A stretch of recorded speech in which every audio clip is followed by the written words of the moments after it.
Today we'll be looking at addition polymerization and discovering the world of plastics. In this video, I'll start by first of all giving you some general information about addition polymers, followed by talking about monomers, the building blocks of addition polymers. I'll then show you how repeat units are formed for addition polymers and how to draw them. And then we'll talk about how to name polymers. Polymers are long molecules made from carbon, like string.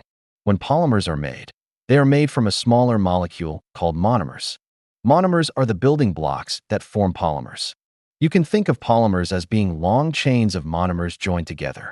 The reaction is called addition because the monomers add together without losing any atoms. You can think of polymers as long pieces of string that can easily get tangled together.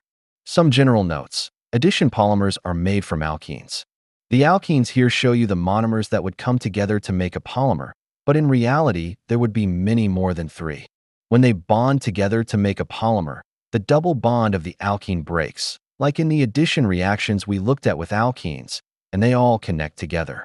This means that they are connected together by strong covalent bonds. This is why addition polymers take many years to break down. And this is also why we have microplastics in many of the substances that we drink and eat, even including tap water.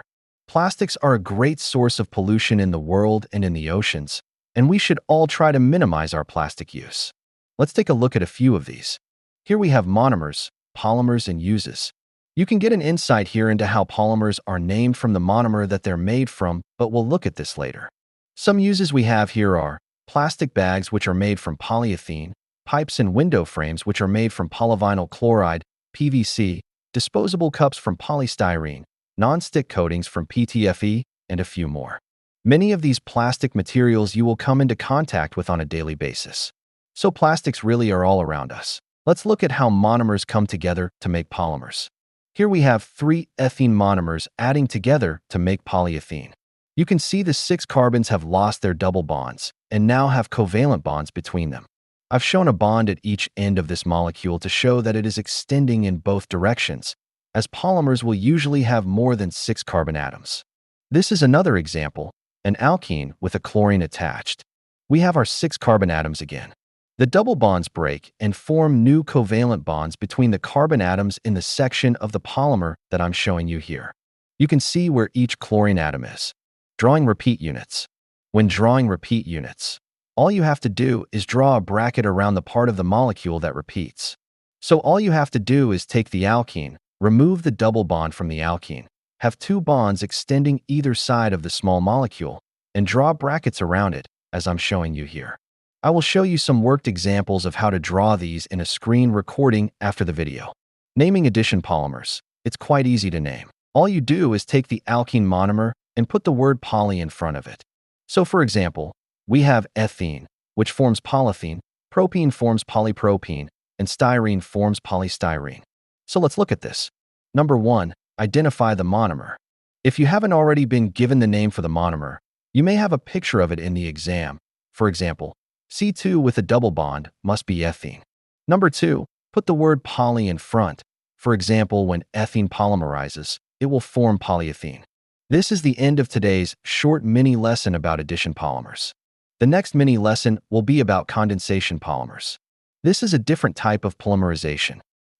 Let's take a quick look of 2 examples of turning a monomer and alkene into a polymer. I'm going to first of all circle the groups on these so I don't forget to draw them when I draw the repeat unit. Okay, so I'm first of all going to draw the exact same structure, but this time without the double bond. This is C6H6. And then I have to draw, remember, this line either side, make them nice and big. So you can draw your bracket. But the line is still extending to outside of the bracket and then an N. This one exactly the same. We draw the same molecule, but without the double bond. And then we draw the atoms attached to the carbons in the same order. Then we draw our brackets, and we do our N. We've still got our C6H6, and we've still got our F. Question says that it's about alkenes and addition polymerization. The first part is to draw the displayed formula of propene. Ene means that it must have a double bond, and prop means that it must have 3 carbons. So I'm going to go ahead and draw our propene. So first, we draw 3 carbons, and we know it's an alkene, so it must have a double bond between 2 of them. And we can draw a single bond between the other 2. Now we need to make sure that each carbon has 4 bonds. So we'll fill in the spaces with hydrogens so that each carbon has 4 bonds. Remember, hydrogen must only ever have 1 bond. If we check this, we can see that each carbon now has 4 bonds and each hydrogen only has 1. So, first of all, to draw the repeat unit for this polymer, we need to redraw the alkene. And so we need to draw it so that we have the double bond in the middle.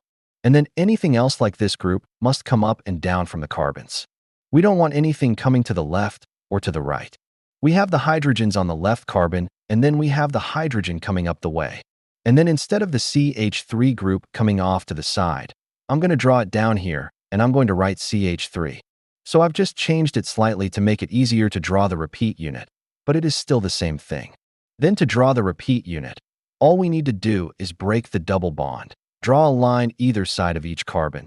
Draw our other atoms exactly the same as in the alkene.